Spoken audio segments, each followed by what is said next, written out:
Hello, I'm Chris Knopes. I'm with the U.S. Environmental Protection Agency's Enforcement Office, and today I'd like to talk to you a little bit about the State Review Framework, which is our tool for nationally consistent oversight of state enforcement programs. There'll be three parts to my discussion today. First, I'll give you a little background on the federal system of government and why we need a national approach to oversight in that system. Secondly, I will describe the SRF approach and how that works, how we've been implementing it. And then lastly, I'll give some key lessons from our experience over the last 8 years with implementing the State Review Framework. First, a little background about the United States federal system, federal-state relationships. In our system,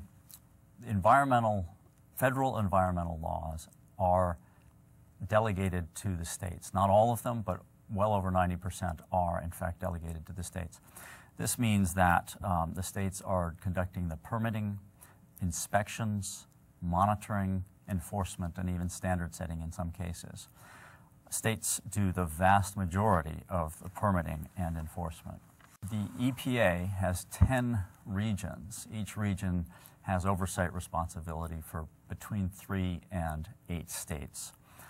The regions have numerous routine interactions with the states that provide opportunities for oversight of the programs or assessment of the program's quality. For example, regions and states do annual planning in which they determine what sources are going to be investigated, on what schedule, and so forth. In addition, regions, while their practices vary from region to region and state to state, do review permits that the states issue as well as enforcement actions. Despite the fact that regions do have routine interactions with the states that provide opportunities for oversight, it was determined that we needed to have a nationally consistent approach to oversight, in part because we want to ensure to the public that states are meeting minimum standards for their programs. But also there was a request from states themselves because they were interested in ensuring that other states did not gain an economic advantage by having lower standards, lower enforcement or other standards in the environmental protection arena. That's what they refer to as having a level playing field among the states. So we worked with the states to create the State Review Framework and set some basic goals for this program. The first is that it's establishing a minimum baseline of performance. In other words, we are not evaluating states at their highest levels of performance versus some other level of performance. We're really asking the question whether the states are meeting the minimum standards for performance. Secondly, we are hoping to produce equitable treatment of the states to ensure that certain states don't gain advantages by having lower environmental standards. And lastly, the review process itself, we are trying to establish a consistent review process so that states realize that they are being treated similarly by EPA. And this has been a very important consideration for the states and something that they in fact asked for. I'll describe the approach now that we use. In this structure, the regions continue to do oversight of the states. They are using the nationally consistent approach, however, in this case, rather than the ad hoc oversight that they've been doing through routine programs. They review each state once in every 4 years, so that's our 4-year cycle of reviews. In every 4 years, we have completed reviews of all 50 states. Secondly, we have a process that looks at several sources of information to try to get a full picture of the state's performance. So first we start with the data metrics. Data is input into national systems by the states, and we extract that and we discuss the information that we find in the data with the states. Secondly, we go on site and look at their files. And we need to do this because data can have issues. Also, data does not provide a complete picture of the work that the state is doing. And then finally, even after having reviewed the files, we will still have questions that we need to clarify with the states. So we have further discussions with them about what we've found. We find that those 3 steps are very important to get a full picture of what's going on, in large part because every state is different. Every state has different programs, different sources, different constraints, and so that we need to understand why they're doing what they're doing in order to assess whether that's the right approach. And that degree of customization or tailoring of our reviews is important in the federal system, because the federal system is based on having the states tailor their programs to their unique circumstances. After we conduct those assessments, we put them into a report, and we try to make the reports as consistently written, consistently structured as we can, which is a factor because these reports are being developed by different regions and even, in fact, different teams in the region. So we stress consistency among the reports quite a bit. And then when we do identify issues, those issues go into the reports, but we also identify what steps that the states need to take to address those issues, and sometimes we share in the responsibility for addressing the issues. Those issues are tracked in a database, and we routinely discuss them with the states, their performance towards those. Lastly, and this is an important aspect of the program, is that all of the information that we collect is public. We put it on a website, and citizens, the public, anybody can open the website and see what the issues are that we found and how their state is performing. When we look at a state program, we look at a state enforcement program. We look at 12 program elements. Those elements can be grouped into 5 or 6 different groupings. So essentially we're breaking a program down into some essential elements. The first is the data. We look at the data. We want to see if the data is complete and if it's accurate, because that's going to be forming the basis of our subsequent review. And secondly, because we're trying to encourage the states to make sure that they get that data in the systems and that they do it right. Secondly, we are asking the question of whether the states are investigating the facilities that they should be investigating. This is dependent on their universe of sources, but each state has a negotiated agreement with EPA on the number of facilities they should be investigating that's based on underlying policies. And so we're assessing whether they are doing that part of their job. Thirdly, we're looking to see if the state investigations or inspections are adequate and whether the state appropriately identifies violations as it conducts its investigations, and most importantly, whether they're identifying significant violations. This is information we generally can glean from the files. Next, we look to see whether the state is taking appropriate enforcement based on the violations that are identified. And we're looking in particular for the enforcement to bring the facility back into compliance. That's a key metric against which we are assessing the effectiveness of state enforcement performance. And then lastly, we're looking into whether the states assess and collect appropriate penalties. And for us, that's an important component because the penalties are the deterrents for further noncompliance. So that's the breakdown it's the quick breakdown of how we conduct the state review framework in our current system. I wanted to cover a couple of lessons that we've learned over the years in implementing this program. The first is that the consistency is our key to success. It's important because states look very carefully to see whether we are treating them the same, whether we're treating them fairly, whether there's discrepancies the way we treat them. So consistency is in the way we apply the metrics, what the consistency among the metrics, consistency of the way we address the issues that are found are very important to maintaining a good, strong working relationship with the states. However, balancing this is the fact that the federal system creates a constant tension between establishing national consistency and providing flexibility. Each state is unique. Each state has a different source universe, has a different legal structure, and so that we have to tailor our investigations and our responses, our oversight and our responses rather, to the state. So we're always balancing consistency plus flexibility. And that is, that will never go away. That will always be something that we're always trying to find the sweet spot on. I'd like to briefly give you an example of a different federal agency's oversight program that we considered as a model, and use that as a bit to contrast the way we've decided to do the state review framework. The Nuclear Regulatory Commission also conducts oversight of state implementation in their programs. The key differences are that the Nuclear Regulatory Commission has a team that is nationally based, and it goes from state to state and does all of the reviews. So the contrast is that where we're having our regions, each region, do the review of its states, the NRC is having the same team or same teams do the reviews.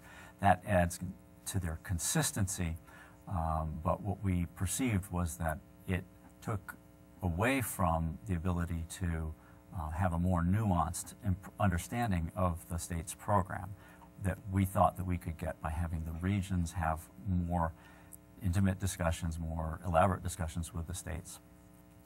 Secondly, they have a very set series of metrics that they use that does not include a lot of ability to describe underlying circumstances. And again, this is where the flexibility was an important component that we wanted to retain in our system. So I'll go on to the second key lesson from the State Review Framework, and that is data is a very efficient means to assess performance. And the more data that we have over time, we think we'll be able to rely on it more and be able to be more efficient in our assessments. But in the meantime, and probably for the future, we will still need to spend some effort to look behind the data or go behind the data, pull files, talk to the agencies to really understand what is causing the information that we're seeing to appear. We don't think we'll be able to get away from that ultimately. And the last point is that it's been very helpful to make the data and results public.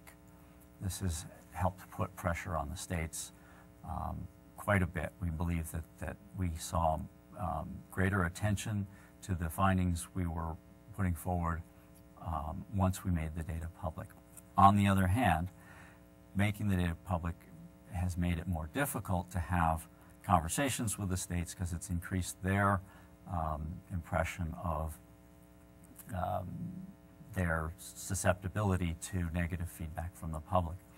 In particular, states are concerned about public's misinterpretation of the data or misuse of the data by the public or the press. And in this case, one of the prime areas that they're concerned about is using the data to compare one state against the other.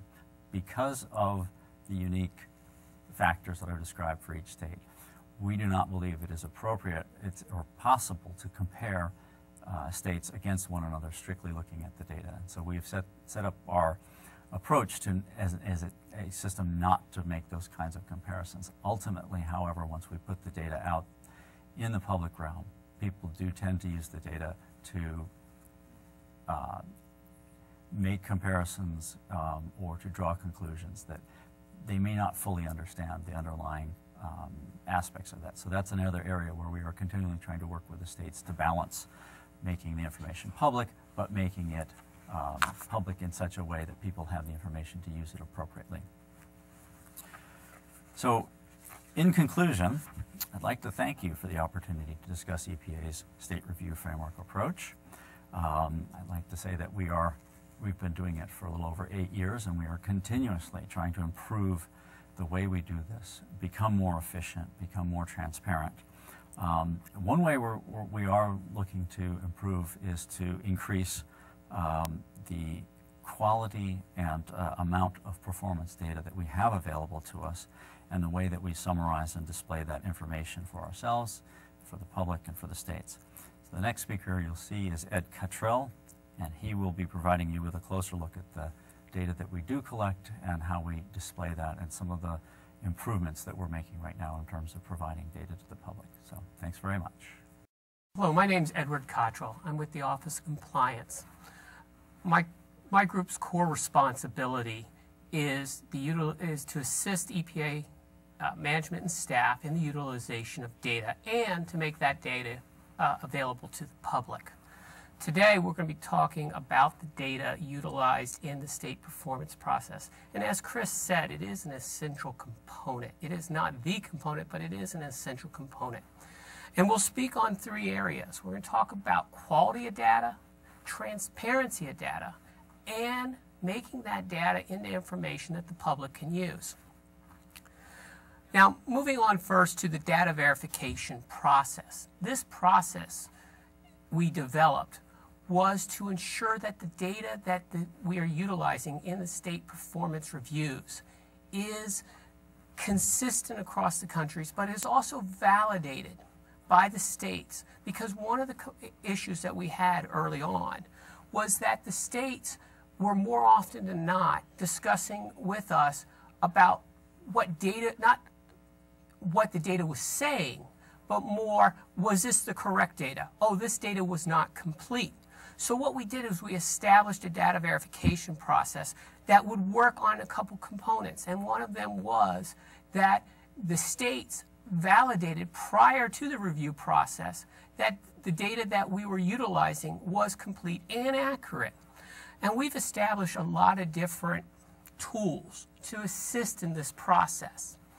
And I'm going to go through a couple of them today. The data verification process, we had to establish a national data verification site. That way that the states could go to a single place, see which information that we will be utilizing, and be able to go and say, yes, this is correct or not. So we established, and this site here is a site that basically is focused on the whole SRF process, and there's 4 tabs across the top. I'm focused at this moment on the data verification tab. It allows the state to look at which statute, what time period, what agency. What we mean by that, do you want to see the EPA or the state metrics? And then you can select which state.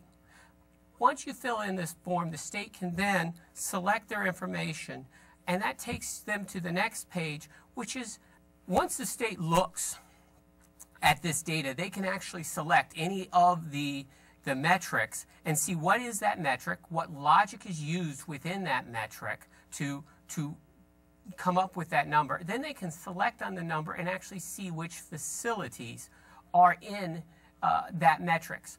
I'm going to actually show you that later in the process when we actually talk about our performance metrics, which we're moving on to at this point, and in this area what we've done is, unlike the data verification metrics, the performance metrics are more often than not a percentage. So of those facilities that you have in your state, what percentage did you find violations in? How many of those that you did full inspection evaluations did you determine that there was a problem? Of those that you have violations for, what percentage did you take enforcement actions? These are the types of metrics that we call performance-based metrics. And these are the metrics that are actually used during the review. A key component of these reviews is that the data that is used is data that the states have validated. And it's not data that is subsequently changed. It is set. And the states know this prior to it. We also make all of these data, both the data verification and the performance metrics, available to the states all year long, perpetually. They can go in at any given time, not just at the review point time. We are trying to be as transparent as possible for the states so that there is no surprises, so that the focus of the discussions can actually be on the program, how it's being implemented, and the data is prompting the discussion. It is not a means for controversy. You know, maybe what's making up the data is a means for controversy, but not the actual data. That's a key point. And it was one of the things the states brought up to us as a concern that they had, is that the discussions too often we're going in that directions. So the performance, again, we come back to this same site that I showed you earlier. We try to, in our site for the states, incorporate as much as we could into a single area. So moving to the second tab, which is the metrics query, what that is that's our performance metrics. So when the state wants to see their performance metrics, again, they can select the statute, they can again select the time period, and also which agency, and of course they would select their state. And then when they submit that query, they get both the data verification metrics, that's elements 1 and 2 and 3. But if they scroll down, and you'll see on this page, there's a break in the page. That's because I couldn't fit it all on one page. You now get into the performance metrics. Now there's a key difference between performance metrics and data metrics. As you can see on this slide here, that at the top of the data verification metrics don't have national goals, don't have national averages. Down on the performance metrics, there are national goals. There are national averages. I apologize, this slide is dense and it is also very small, so hopefully, you've gotten copies of them. So, like I said earlier, if one of the numbers is highlighted, that means that you can actually drill into, or what we mean, get a magnification of what makes up that number. And so when you click on one of those numbers, you get a list of facilities that made up that number. And you get some basic information across the top, the facility name, the street, the city, and some other basic information. You want more detail on that facility. Okay, why did it even make it? You can then further select off of the ID. Again, you see it's highlighted there. And you can actually get to something called our detailed facility report. Again, I apologize, this is a very dense slide. But inside of this slide, this report gives the reviewer basic information about the facility, about its enforcement history, what statutes it has to comply with, and any violations or enforcement actions that were taken. And this is a powerful tool for both the federal and the state staff and management to really understand the information behind the data. Data is often cold, and what we're trying to do here is bring a little life into it. Okay, so I talked quickly about our data verification metrics and our performance metrics, and there's a lot more information about both of those, and we could get into a lot of great details. But in the interest of time, I'm going to move on to our third component that's very important to us, and that is making this information available to the public. And so, and that's something that is not only important to EPA, but it's also important to the states. So public access, we've worked on many different projects that trying to put meaning behind the data. Data can be, in some people's terms, misused or misrepresented. So what we try to do is put it in context. And we're creating a couple things to assist in that. One is our state comparative maps. I know Chris said that it's very difficult in the SRF process to actually compare information from one state to another. But that's the natural question folks will have. Well, how is my state doing versus another state? Then we've also developed state dashboards. This allows people to actually go in and see the different metrics in a graphical way, and it's much easier than tabular, and it gives them a better understanding of the data and its meaning. Our goal is transparency. Our goal is not just for states' performance, but also EPA's performance, because in a lot of the areas, EPA is the one who's actually implementing those programs. So, look, this next area here, this is our basic public website. And one of the additions that we're having is we're putting right in the middle of the screen, you'll see something called Performance and Trends. And inside of that box is our links to our comparative maps and our dashboards. So when the public comes to our website here, it'll be right there, and they can click on that and get information about their state and what's happening. So clicking on the comparative maps, this site here is, people are taken to this site, and there's a lot of information on this site. They can, across the top, select which statute, air, hazardous water. Now, we don't name out the statutes by their official terms. We name them out based on how people think about them. The air you breathe, hazardous waste that might be in the ground, or the water that they drink or swim in or have fun in. Then they have the ability to also select, well, which agency do I want to look at? I want to look at this state, I want to look at state data, or I want to look at national data. And also they can then select what type of facilities they want to look at. Well, in this case here, I've selected major facilities. I've selected the air, the air statute. And I've also selected facilities with violations. Now, also on that left-hand side here, there are multiple different things that folks can select. They can look in number of enforcement actions, how many times has a state visited the facilities, and by clicking on these and refreshing the map, it then changes the map and it shows how the states are performing, and in this case, how many facilities they found with violations. And you go, okay, well, that's interesting, but I want a little more information. Okay, so they can click on a state, and in this case, I clicked on the state of Texas. And that pops up. Now, one thing I didn't mention on the previous page, but that pops up, 2011 data. Why did it do that? Well, on the top of the page there is a date range, 2008 to 2012. You can either select an individual date, i.e. year, or you can actually put it on what we call autoplay, where it will move through the years, and you can actually see the map change based on the state's performance by year. But when you click on a given state, it then gives you some summary information. And in this case, it's 2011 data. It is that we see that there are 1,384 facilities, and that the state of Texas did about 250 evaluations, and they have approximately 267 alleged violations. You go, okay, that's great. I got some nice summary information, but I want even more. So we created these dashboards. Now, when you look at the dashboards, you can, again, look at it nationally, or you can look at it by the state.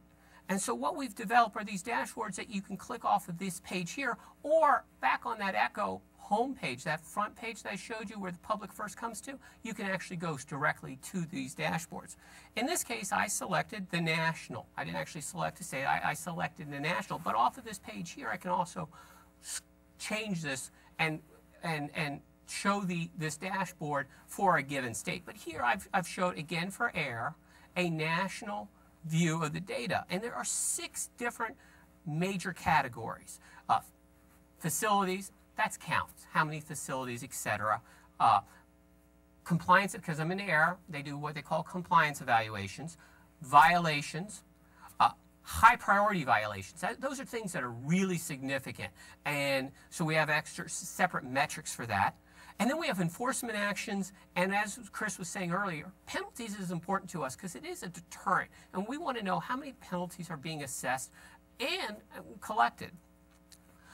Under each of these 6 major categories, an individual can actually click and change the metrics a little bit and say, I want to see, maybe instead of major facilities, I want to see it for just minor facilities, smaller facilities, what that means. Or I want to see a certain category of violations. So there is actually several different places on this screen here where an individual can change what graph they're looking at. So there isn't just 6 metrics. These are families of metrics. So there are metrics underneath of these. However, let's say that you're interested in the data that's sitting right here, and you say, hey, what makes up one of those bars? You can actually click on one of the bars, and that gives you more levels of detail. And what this next slide does on slide 15 is it is actually showing under that facility of what they call compliance evaluations. I clicked on 2011 and I said, hey, what makes up the bar for facility full evaluations for that year? And what I get here again is, and since I'm doing this nationally, I'm getting it for every nation. Now this is just the top, it's got all the data. I didn't scroll down, but you could actually scroll through and see all the facilities that made up that bar.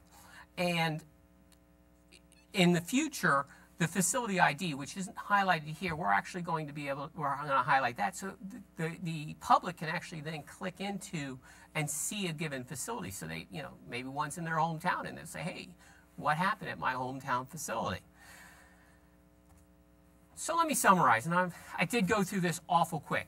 Again, what we're trying to do is bring tools to this effort to assist the program in evaluating state performance.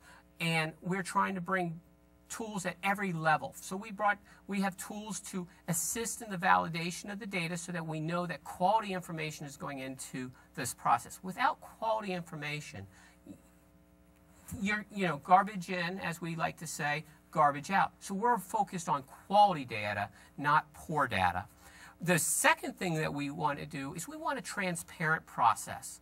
We don't want any surprises when we're doing the evaluations. We want clarity between us and the states. We don't want folks to go, gee, I'm shocked that you are looking in this area. So we really focus on transparency. And then we take that transparency to the next level, and we want transparency with the American public.